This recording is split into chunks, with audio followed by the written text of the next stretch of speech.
Hello दोस्तों, नमस्कार। मैं हूं आपका दोस्त डीकेएस और आपका हमारे चैनल पर हार्दिक स्वागत है। दोस्तों, आज की जो क्लास है बहुत ज़्यादा इंपॉर्टेंट है क्योंकि इस क्लास में पढ़ने वाले हैं हम डाइजेस्टिव सिस्टम ऑफ ह्यूमन, यानी कि मानव का पाचन तंत्र पढ़ेंगे कि जो डाइजेस्टिव सिस्टम है, यानी कि जो पाचन तंत्र है, किस प्रकार से मनुष्य के शरीर में भोजन का पाचन होता है, किस प्रकार से होता है। तो दोस्तों, बहुत ही ज्यादा इंपॉर्टेंट क्लास है क्योंकि यह जो क्लास है दोस्तों, ना सिर्फ किसी भी परीक्षा के लिए, जैसे कि बोर्ड एग्जाम हो या फिर कोई भी कॉम्पिटिटिव एग्जाम हो, उसके लिए ही यह जो क्लास है इंपॉर्टेंट नहीं है, बल्कि अपने दैनिक जीवन में हमें भी समझ में आना चाहिए कि हम किस प्रकार से कैसे कैसे हमारे शरीर की कार्य प्रणाली है, थोड़ा बहुत समझेंगे तो बहुत अच्छा रहेगा। उसके अनुसार यदि आप कुछ सीख करके कुछ समझ करके कुछ कार्य करते हैं तो बहुत ही आपको आसान रहेगा। तो दोस्तों, आज की जो क्लास है बहुत ज्यादा इंपॉर्टेंट है, यह आप समझ गए होंगे क्योंकि इस क्लास में हर एक पॉइंट को आपको बहुत अच्छे तरीके से समझाऊंगा। किस तरीके से भोजन जैसे ही मुख में पहुंचता है तो भोजन का मुख से ही पाचन शुरू हो जाता है। यह आप जानते होंगे कि भोजन का जो पाचन है वह मुख से ही स्टार्ट हो जाता है, यानी मुंह से ही भोजन का पाचन शुरू होने लगता है। आगे जाकर के जैसे ही लास्ट पॉइंट जो होता है उसका बड़ी आंत में जाता है, तो लास्ट पॉइंट बड़ी आंत में पहुंचता है। तो मुंह से जो भोजन ग्रहण किया जाता है, जो लास्ट पॉइंट है बड़ी आंत, तो उस तक पहुंचने में इसमें कितनी क्रियाएं होती हैं, कहां कहां कौन से एंजाइम मिलते हैं और वह एंजाइम क्या क्या कार्य करते हैं, कहां भोजन कितने घंटे ठहरता है, कहां पर कितनी देर तक जो भोजन रहता है और वहां पर कौन कौन से रस आके मिल जाते हैं और वह क्या करते हैं ताकि जो भोजन है पचित अवस्था में प्राप्त होने लगता है। तो दोस्तों, बात करेंगे हम ऐसे ही बहुत सारे इंपॉर्टेंट पॉइंट के बारे में। और दोस्तों, आप यह क्लास पूरी देखना क्योंकि यह सिर्फ क्लास जो है आपकी ना सिर्फ किसी भी बोर्ड एग्जाम के लिए, ना सिर्फ किसी भी कॉम्पिटिटिव एग्जाम के लिए, बल्कि आपके दैनिक जीवन के लिए, हम सबके दैनिक जीवन के लिए भी बहुत ज्यादा आवश्यक है क्योंकि इस क्लास से हम सीखने वाले हैं भोजन का पाचन किस तरीके से होता है मानव शरीर में, यानी कि ह्यूमन डाइजेस्टिव सिस्टम पढ़ने वाले हैं हम। अब हम समझते हैं सबसे पहले कि जो पाचन तंत्र होता है दोस्तों, वह जो उसके लिए आवश्यक अंग कौन से हैं। तो पाचन तंत्र जो होता है, मानव पाचन तंत्र में मुख्यतः आहार नाल तथा पाचन ग्रंथियां होती हैं, यही सबसे प्रमुख है। सबसे पहला है, सबसे प्रमुख क्या है, आहार नाल, जिसको बोलते हैं एलिमेंटरी कैनल। क्या बोलते हैं, एलिमेंटरी कैनल बोलते हैं। इस नाम से भी बहुत बार परीक्षाओं में आता है, यही नाम लेगा, हिंदी का नाम यूज नहीं करेगा। आप इंग्लिश को भी साथ ही साथ याद रखेंगे। एलिमेंटरी कैनल बोलते हैं आहार नल तथा पाचन ग्रंथियां, यानी जो वैसी ग्रंथियां जो पाचन में सहायक होती हैं वे, तथा आहार नाल, ये दो प्रमुख भाग होते हैं किसके, पाचन में। सबसे ज्यादा योगदान इन्हीं का होता है, बाकी और भी अंग कार्य करते हैं लेकिन सबसे महत्वपूर्ण यही दो है। आहार नाल जो होती है यहाँ से मुख से शुरू होती है और कहाँ पर खत्म होती है, गुदा, यानी कि जो बड़ी आंत होती है उसका लास्ट पॉइंट होता है गुदा। बड़ी आंत जो होती है वहां से बड़ी आंत का भाग होता है गुदा, वहां तक इस आहार नाल को माना जाता है, मुख से लेकर के यहाँ तक। ठीक है, आप याद रखेंगे। और हम बात करते हैं पाचन ग्रंथियां। तो जो पाचन होता है उसमें जो सहायक ग्रंथियां होती हैं पाचन ग्रंथियां कहलाती हैं। अब हम बात करते हैं मानव पाचन तंत्र में आहार नल तथा पाचन ग्रंथियां, दो चीज है जो सबसे महत्वपूर्ण है, यानी दो भाग हैं यह जो सबसे महत्वपूर्ण है। आगे बात करते हैं जो मानव की जो आहार नाली है 8 से 10 मीटर, कितने मीटर की होती है, 8 से 10 मीटर, या फिर कहें तो लगभग 30 फीट लंबी होती है। आहार नाल की लंबाई मुख से लेकर गुदा तक यानी बड़ी आंत तक होती है और 8 से 10 मीटर या फिर कहें तो 30 फुट, या कितना कह सकते हैं 30 फुट लंबी होती है। आप इसको याद रखेंगे, कभी कभी परीक्षा में पूछता है कि मानव आहार की लंबाई क्या है। तो आहार नाल यहाँ से मुख से लेकर के गुदा तक होती है, तो इसका तो बहुत लंबा वो है। तो इसके जो जगह जगह पार्ट बनाए गए हैं कि इसका प्रमुख जो पहला पार्ट है वह क्या कहलाता है, बीच में जो होते हैं वह क्या कहलाते हैं, तो उनके बारे में हम समझते हैं। तो दोस्तों, सबसे पहले जो आहार नाल का जो मुख्य भाग होता है वह होता है मुख एवं मुख गुहिका। क्या है, माउथ एंड बक्कल कैविटी। क्या है, माउथ एंड बक्कल कैविटी, ये होती है मुख एवं मुख गुहिका, जिसमें क्या क्या होते हैं आप यह तो जानते ही हैं कि जो मुख होता है यहीं से आहार नाल का प्रारंभ होता है। कहां से, मुख से। आहार नाल कहां से प्रारंभ होती है, मुख से। सबसे पहला जो आहार नाल का पहला पार्ट कौन सा है, कभी कभी पूछा भी जाता है, आहार नाल का पहला भाग क्या है?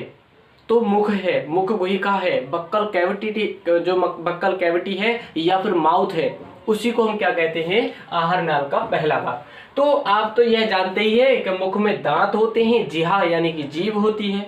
तो दांत भी दोस्तों 4 प्रकार के होते हैं। कितने प्रकार के होते हैं? 4 प्रकार के। तो दांत के बारे में भी बताऊंगा, कौन से दांत कौन कौन से होते हैं, आप जानते भी होंगे। यदि नहीं जानते हैं तो उन्हें भी समझ लीजिए। और उसके बाद हम पढ़ने वाले हैं दोस्तों कहां पर कौन सा एंजाइम मिलता है। जैसे आमाशय में जैसे ही भोजन आहार नाल में जाता है, आहार नाल के बाद ग्रास नली से होता हुआ आमाशय में आता है।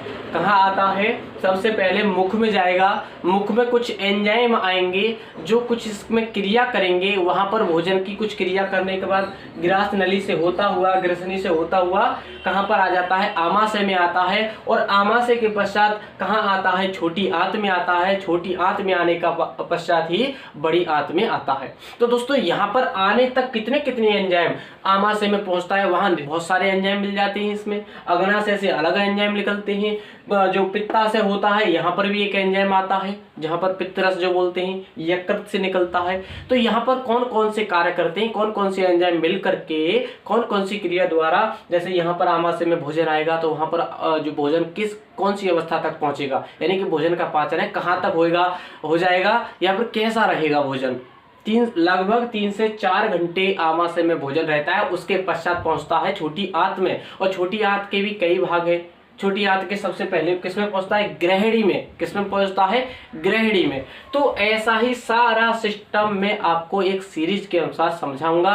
क्लास से जुड़ी रहिए दोस्तों। अब मैं बताता हूं आपके लिए कैसे होता है। तो हम बात कर रहे थे मुख एवं मुख गुहिका के बारे में। दांत और जिह्वा क्या होते हैं? दांत और जिह्वा होते हैं मुख में।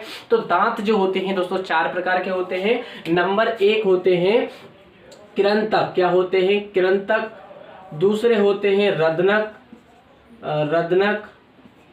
तीसरे होते हैं अग्रचवर्णक।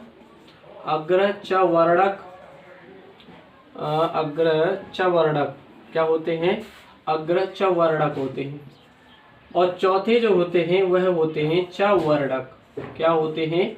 चवर्णक। तो ये दांत जो है 4 प्रकार के होते हैं। तो कौन से दांत? मनुष्य में कुल कितने दांत पाए जाते हैं? 32 दांत होते हैं। कितने होते हैं? 32 दांत होते हैं। तो 32 दांतों को अभी हम समझेंगे कि कौन से दांत कौन से होते हैं। तो दोस्तों सबसे पहले बात करें कृंतक दांत के बारे में। सबसे पहले यदि बात करें हम कृंतक दांत के बारे में, तो यह जो होती है इनकी संख्या होती है 8। कितनी होती है? 8। कैसे 8 होती है? क्योंकि 2 हमारे जबड़े, एक नीचे वाला जबड़ा है, एक ऊपर वाला जबड़ा है। 2 जबड़े होते हैं जिन्हें, जैसे एक नीचे वाला जबड़ा होता है, एक ऊपर वाला, दोनों ही साइड में, यानी दोनों ही ऊपर नीचे दोनों साइड में क्या मिलते हैं? कृंतक दांत मिलते हैं। तो एक में कितने मिलते हैं दोस्तों? पहले जो कृंतक दांत होते हैं, एक जो ऊपर वाला सिरा है, यदि ऊपर से बात करें हम तो कुछ इस तरीके से बात करेंगे। यानी कि जो 4 दांत है ना, यह वाले 4 दांत होते हैं शुरू के। सबसे पहले जो दांत होते हैं सामने वाले, वह होते हैं कृंतक। कैसे होते हैं? कृंतक। तो दोस्तों यदि आप चित्र को जो जैसा बना वैसा बनाया है, मैंने बहुत जल्दी लगभग बना लिया, क्योंकि दोस्तों क्लास को मुझे पढ़ाना था, तो इसलिए जैसा जल्दी बन गया है वैसा बना है। आप चित्र को ना देखें, बस इतना समझें कि यहाँ में समझाने के लिए जो मैंने चीज़ समझाई है उसको गौर करें। चित्र को देखेंगे, समझेंगे क्या है दोस्तों, आप अच्छे से चित्र बनाएंगे और तैयार करेंगे अपने लिए, और अच्छे से चित्र समझें। वैसे तो मैंने पूरी कोशिश की है कि यहाँ पर हर पॉइंट को दिखाया जाए ताकि आपको अच्छे से समझ में आ जाए। तो दोस्तों चित्र जैसा बना वैसा बनाया है, आप इसको देख सकते हैं। लेकिन मैंने सिर्फ इतना बताया कि समझाने के लिए चित्र है, ना कि ये किसी वैसे के लिए। तो इससे समझ सकते हैं, आपको समझने के लिए बहुत ज़्यादा सहायक होगा। तो बात करते हैं सबसे पहले जो इसके जो दांत होते हैं मनुष्य के, कैसे होते हैं। सबसे पहले वाले जो 4 दांत होंगे, कितने होंगे? 4 दांत होंगे। वह एक जबड़े में सबसे सामने वाले, वो कैसे होते हैं? कृंतक होते हैं। कृंतक मतलब होता है कुतरने वाले। कृंतक का मतलब क्या होता है? कुतरने वाले। किसी चीज को कुतरा जाता है तो आगे वाले दांतों से ही कुतरा जाता है। आगे बात करते हैं रदनक के बारे में। किसके बारे में? रदनक के बारे में बात करते हैं। तो रदनक के बारे में बात कर लेते हैं हम। यह आगे के दांत, 4 दांत हो गए हैं। आगे जो बात करते हैं दोस्तों, अब बात करते हैं रदनक। रदनक होते हैं 2। कितने होते हैं? एक सिरे में 2 होते हैं, ये संख्या होती है पूरी 4। यानी ऊपर वाले जबड़े में होंगे 2, ये कितने थे? 4। अब ऊपर वाले जबड़े में होते हैं 2। रदनक कौन से होते हैं? इनके जो यहाँ से जो ऐसे जो निकला होता है ना, ऐसे रदनक, तो वही दांत जो होता है वही होता है रदनक। क्या होता है? रदनक। तो इनकी संख्या कितनी होती है? एक जबड़े में 2 होती है, इसलिए दोनों जबड़ों में 4 हो जाती है। रदनक का मतलब होता है फाड़ने वाले, यानी किसी चीज को फाड़ते हैं तो रदनक दांतों का प्रयोग करते हैं। आगे होते हैं चवर्णक। चवर्णक की जो संख्या होती है दोस्तों, वह होती है कि ये जो है एक जबड़े में पाए जाते हैं 2। कितने पाए जाते हैं? एक साइड में पाए जाएंगे। यदि एक साइड की बात करें तो 2 पाए जाएंगे, दोनों साइडों में एक जबड़े में 4। कितने होते हैं? 4 दूनी 8 टोटल दांत होते हैं। क्योंकि यह जो इसके बाद, किसके बाद? पहले दांत हो गए, 4 दांत हो गए, क्या हो गए? कृंतक हो गए, आगे के रदनक हो गए। इसके बाद जो 2 डाढ़ जो होती हैं वह होती हैं, क्या होती हैं? ये जो हैं ये होते हैं चवर्णक। क्या होते हैं? ये जो दांत हैं दोनों ही चवर्णक। सबसे पहले कृंतक, फिर रदनक, फिर चवर्णक। दोनों और 2 होते हैं, 4 हो जाते हैं एक जबड़े में, और ऊपर नीचे 8 हो जाते हैं। आगे बात करते हैं, अग्र चवर्णक 2 होते हैं और चवर्णक कितने होते हैं? 3। इनके पश्चात 3 दांत होते हैं। इनके पश्चात कितने दांत होते हैं? 3। तो आप समझ सकते हैं कि ऐसे करके यह 3 दांत होते हैं। 3 दांत कौन से हो गए? इनकी संख्या जो होती है 3 इधर 3 इधर, कितने हो गए? एक जबड़े में 6, तो 6 दूनी 12, तो 12 दांत होते हैं। 12 और 8 20, और 20 और 2 22, और नहीं 12 और 8 20, और 4 कितना हो गया? 24, और 8 32। तो कुल जो दांत होते हैं 32 दांत होते हैं। यहाँ से आप समझेंगे कि जो पहले वाले होते हैं कृंतक होते हैं। कौन से होते हैं? कृंतक होते हैं। दूसरे ये जो दोनों होते हैं रदनक होते हैं, रदनक। और ये वाले जो दांत हैं यह होते हैं अग्र चवर्णक। क्या होते हैं? अग्र चवर्णक। और ये वाले चवर्णक होते हैं, क्या होते हैं? ये वाला और ये वाला दोनों ही क्या है? चवर्णक दांत होते हैं। तो आप मुख का सिस्टम तो समझ गए हैं। अब हम समझेंगे जीभ। जीभ से दोस्तों हमारे जो मुख में है 3 प्रकार की लार ग्रंथियां होती हैं। कितने प्रकार की ग्रंथियां होती हैं? 3 प्रकार की लार ग्रंथियां होती हैं। उसके बारे में हम समझते हैं। इसको आप नोट भी कर सकते हैं यदि कोई भी पॉइंट नोट करना चाहते हैं तो। अब मैं रफ करता हूं, जल्दी से क्लास की ओर बढ़ते हैं, क्योंकि अब हम बात करते हैं दोस्तों। तो दोस्तों अब हम बात करते हैं सबसे पहले लार। तो हमारे जो मुख में है 3 जोड़ी लार ग्रंथियां होती हैं। सबसे पहले हम पढ़ रहे हैं मुख के बारे में। तो अब बात करते हैं लार के बारे में। तो दोस्तों मुख में जो होती हैं 3 जोड़ी, क्या होती हैं? 3 जोड़ी लार ग्रंथियां होती हैं। कितनी ग्रंथियां होती हैं? 3 जोड़ी लार ग्रंथियां होती हैं, जिनके अलग अलग कार्य हैं। कितनी जोड़ी होती हैं? 3 जोड़ी होती हैं, यानी कि 6 ग्रंथियां पाई जाती हैं लार ग्रंथियां। लार ग्रंथियां कितनी होती हैं? लार ग्रंथियां के बारे में बात कर रहे हैं हम कि लार ग्रंथियां जो है 3 जोड़ी पाई जाती हैं मनुष्य में। और कहाँ कहाँ पाई जाती हैं यह भी मैं आपको बताता हूँ। सबसे पहले जो पाई जाती है वह पाई जाती है नंबर 1 पर। सबसे पहले बात करते हैं मुख में 3 जोड़ी लार ग्रंथियां तो होती ही हैं। सबसे पहली कौन सी होती हैं? तो सबसे पहली जो होती हैं उन्हें बोलते हैं कर्णपूर्व ग्रंथि। क्या बोलते हैं? कर्णपूर्वा ग्रंथि। क्या बोलते हैं? कर्णपूर्वा ग्रंथि। तो कर्णपूर्वा ग्रंथि कहाँ पाई जाती है दोस्तों? कर्ण माने होता है कान। कहाँ होता है? कर्ण माने होता है कान। ये जो ग्रंथियां हैं 3 प्रकार की होती है। नंबर 2 है हमारी अधोहनु। आगे बात करते हैं, ये होती है अधोजिह्वा।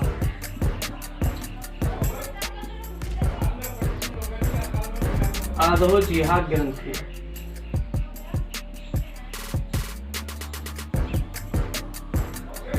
अधोजिह्वा ग्रंथियां क्या होती हैं? ग्रंथियां 3 प्रकार की होती हैं। सबसे पहले कर्णपूर्व ग्रंथियां, अधोजिह्वा ग्रंथियां, अधोहनु ग्रंथियां, अधोजिह्वा ग्रंथियां। तो इसको बोलते हैं, सबसे पहले बात करें कर्ण वाली की, तो यह जो ग्रंथि होती है दोस्तों, यह जो ग्रंथि है कर्णपूर्वा ग्रंथि, इस होती है पैरोटिडिक ग्रंथि होती है। क्या होती है? पैरोटिडिक पैरोटिड ग्रंथि क्या होती है? पैरोटिड ग्रंथि यानी ग्लैंड, ये इस नाम से भी आती है। कर्णपूर्व ग्रंथि किस नाम से आती है? पैरोटिड ग्रंथि यानी ग्लैंड। तो इस नाम से भी दोस्तों बहुत बार परीक्षा में पूछा गया है, इस नाम को यूज नहीं करेगा। कर्णपूर्वा का मतलब है कान से पहले। तो यह जो ग्रंथियां है दोस्तों कान से पहले यहाँ पाई जाती हैं, दोनों सिरों में पाई जाती है। यहाँ पर दोनों साइड में तो 2 हो गई, एक पाई जाती है यहाँ जबड़े के नीचे और एक पाई जाती है बिल्कुल जीभ के नीचे। तो 2 यहाँ हो गई, 2 यहाँ हो गई, 2 यहाँ हो गई, तो कितनी हो गई? कुल 6 ग्रंथियां हो गई। कितनी हो गई? 6 ग्रंथियां हो गई। तो इस प्रकार से कुल 3 जोड़ी ग्रंथियां पाई जाती हैं। तो दोनों एक कहाँ जाती है? कर्णपूर्व का मतलब है कान से पहले। तो कान यहाँ पर है, ईयर इसके नीचे होती है पैरोटिड ग्रंथि। क्या है? पैरोटिड या फिर इसको बोलते हैं कर्णपूर्व ग्रंथि। तो पैरोटिड जो ग्लैंड्स होती हैं वह कहाँ पर मिलती हैं? कान से पहले यानी कि दोनों साइडों में मिलती हैं। आगे अधोहनु ग्रंथियां हैं, इनको बोलते हैं सब मैक्सिलरी। क्या है? सब मैक्सिलरी ग्लैंड। तो यह सब मैक्सिलरी ग्लैंड होती हैं। आगे बात करते हैं अधोजिह्वा, तो इन्हें बोलते हैं सबलिंगुअल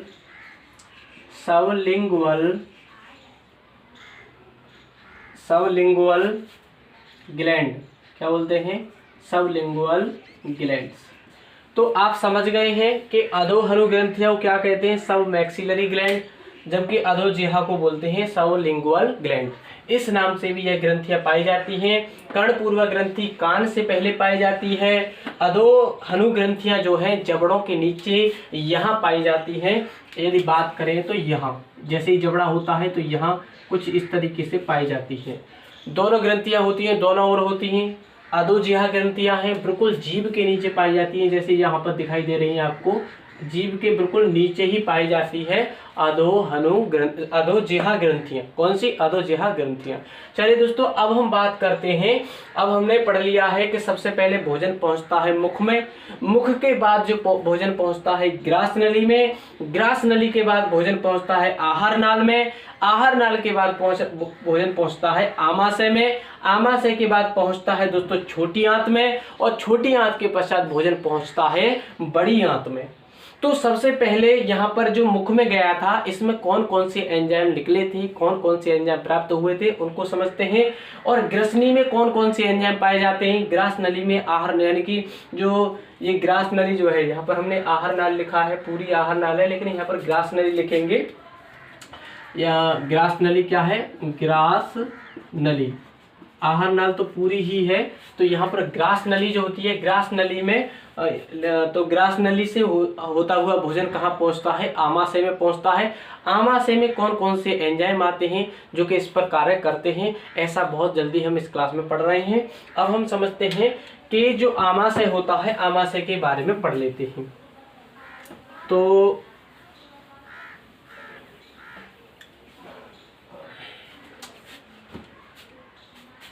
अब हम समझते हैं आमाशय। तो दोस्तों सबसे पहले हम मुख को पढ़ चुके हैं, अब हम पढ़ रहे हैं ग्रसनी। तो ग्रसनी को जो बोलते हैं फेरेनिक्स कहा जाता है। दोस्तों जो ग्रसनी होती है ना, लार में सबसे पहले जो लार होती है, लार के बारे में बात कर रहे थे हम। तो लार में 2 प्रकार के एंजाइम होते हैं, 2 एंजाइम होते हैं। एक अल्फा एमाइलेज, क्या होता है? Alpha amylase. दूसरा होता है लाइसोजाइम। क्या होता है? लाइसोजाइम। क्या होता है? लाइसोजाइम। तो अल्फा एमाइलेज क्या कार्य करता है? ये लार में होते हैं। किसमें? लार में 2 प्रकार के एंजाइम होते हैं। सबसे पहला होता है अल्फा एमाइलेज और दूसरा होता है लाइसोजाइम। लाइसोजाइम जो एंजाइम है दोस्तों जीवाणु नाशक होता है। क्या होता है? जीवाणु नाशक है। यह जीवाणुओं को नष्ट करता है, जीवाणु को नष्ट करता है। लाइसोजाइम एंजाइम क्या करता है? जीवाणुओं को नष्ट करता है। अगला है एमाइलेज, क्या करता है? यह शर्करा को, जो मंड जो होती है उसको किस में बदलता है? स्टार्च को किस में बदलता है? शर्करा में बदलता है। क्या करता है? यह स्टार्च यानी जो भी हम खाते हैं उसको बदलता है शर्करा, यानी कि मीठा बनाता है शर्करा। क्या करता है? यह स्टार्च को शर्करा में बदलता है एमाइलेज। कहाँ मिलता है? लार में। लार में दो प्रकार के एंजाइम होते हैं। सबसे पहला होता है अल्फा एमाइलेज, जो स्टार्च को यानी मंड को, मंड क्या है? जो हम भोजन खाते हैं उसको शर्करा में बदलता है। शर्करा का मतलब होता है मीठा बना देता है। और इसी में एक श्लेष्म होता है। क्या होता है? श्लेष्म भी निकलता है लार में, जो चिपचिपा पदार्थ होता है। जो चिपचिपा पदार्थ होता है उसको श्लेष्म कहते हैं। और लाइसोजाइम एक एंजाइम होता है जो जीवाणुओं को नष्ट करता है। तो मुख का पाचन जो भोजन का पाचन है मुख से स्टार्ट हो जाता है, यह आप समझ सकते हैं। और लाइसोजाइम एंजाइम जीवाणुओं को नष्ट करता है। अल्फा एमाइलेज क्या करता है? जो भी हम भोजन खाते हैं वो उसको बोलते हैं मंड या स्टार्च। क्या बोलते हैं? मंड या स्टार्च। उसी को शर्करा में बदलता है। शर्करा का मतलब होता है शुगर। शुगर का मतलब मीठा, मीठे में बदल देता है। श्लेष्म होता है जो उसको चिकना बनाता है। फिर यहाँ से भोजन पहुंचता है ग्रसनी में। कहाँ पहुंचता है? ग्रसनी में। ग्रसनली के जो ग्रसनी है जिसको फेरिनिक्स कहते हैं, ग्रसनी के पश्चात ही भोजन ग्रासनली यानी कि इसमें आ जाता है। ये आहार नाल का दूसरा भाग है, इसमें आ जाता है। और यह जो है दोस्तों आप समझ सकते हैं यह श्वास नाल है। कैसी है? श्वास नाल। यहाँ पर श्वास नाल और यहाँ पर दोस्तों देख सकते हैं आप श्वास नाल आहार नाल से दोनों देखो ग्रसनी से जुड़े हैं। श्वास नाल भी जुड़ा है, आहार नाल यानी कि भोजन वाली और सांस लेने वाली जो श्वास नाल है दोनों ही ग्रसनी से जुड़े होते हैं। इस पॉइंट को भी याद रखेंगे। ऐसा कौन सा पार्ट है जो श्वास नाल तथा आहार नाल यानी कि ग्रासनली, आहार नाल नहीं, ग्रासनली को अलग करता है या फिर इन दोनों को जोड़े रखता है? वह कौन है? ग्रसनी है। ग्रसनी से ही यहीं से बढ़ते हैं दोनों। श्वास नाल अलग हो जाती है और यहीं से जो आहार नाल का जो भाग है ग्रसनली या ग्रसनी, ठीक है, ये दोनों को अलग करता है।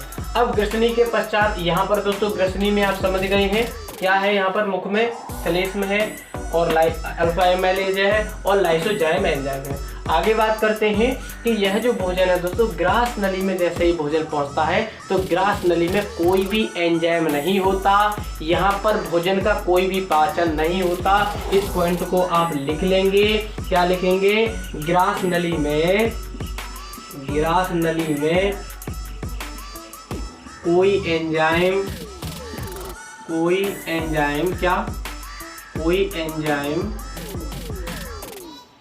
नहीं होता है और इसमें कोई भी पाचन नहीं होता। केवल यह भोजन को ढकेलता हुआ कहां पर पहुंचाता है? आमाशय। अब हम समझेंगे दोस्तों कि आमाशय की कार्यप्रणाली क्या है। तो दोस्तों इस चैप्टर की क्लास है दोस्तों अगले पार्ट में भी मिल सकती है आपके लिए और बहुत अच्छे तरीके से अब भी जो भी पॉइंट है हर एक पॉइंट को हम अच्छे तरीके से समझाएंगे और अच्छे तरीके से पढ़ाएंगे। यदि आप अपनी तैयारी को बेहतर बनाना चाहते हैं और अच्छे कॉन्सेप्ट के साथ पढ़ना चाहते हैं तो हमारे चैनल से जुड़े रहिए और अपनी तैयारी को बेहतर बनाइए। साथ ही यदि दोस्तों आपने चैनल को सब्सक्राइब नहीं किया है तो पहले चैनल को सब्सक्राइब जरूर कर लीजिए। ये हमारा आपसे रिक्वेस्ट है। और आपके फ्रेंड दोस्त यदि कोई भी आपसे किसी भी माध्यम से जुड़े हुए हैं उन्हें भी आप हमारे चैनल से जोड़ सकते हैं। और वीडियो को लाइक शेयर जरूर करना दोस्तों और कमेंट करके हमें कमेंट बॉक्स में जरूर बताना कि आपको क्लास कैसी लग रही है, ताकि हम अगली क्लास को और ज़्यादा खुशी के साथ और ज़्यादा रुचि के साथ आपको अच्छे कंसेप्ट के साथ पढ़ाएं। ठीक है, तो चलिए दोस्तों आज की क्लास में इतना ही। थैंक यू दोस्तों, नमस्कार।